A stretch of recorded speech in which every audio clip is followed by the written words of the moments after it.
سورہ بروج کو جو پڑھے، اس کی تلاوت کرے تو اس کو پہلا فائدہ تو یہ ہوگا کہ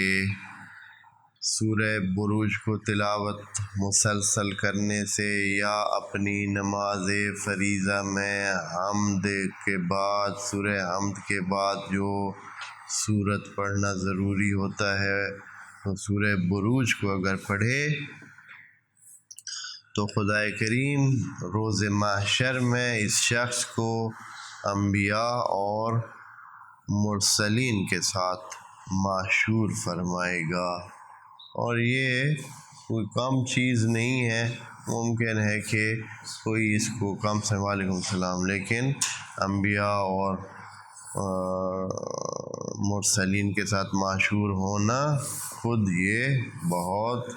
اہمیت رکھتا ہے، اور جو سمجھتے ہیں ان کے لیے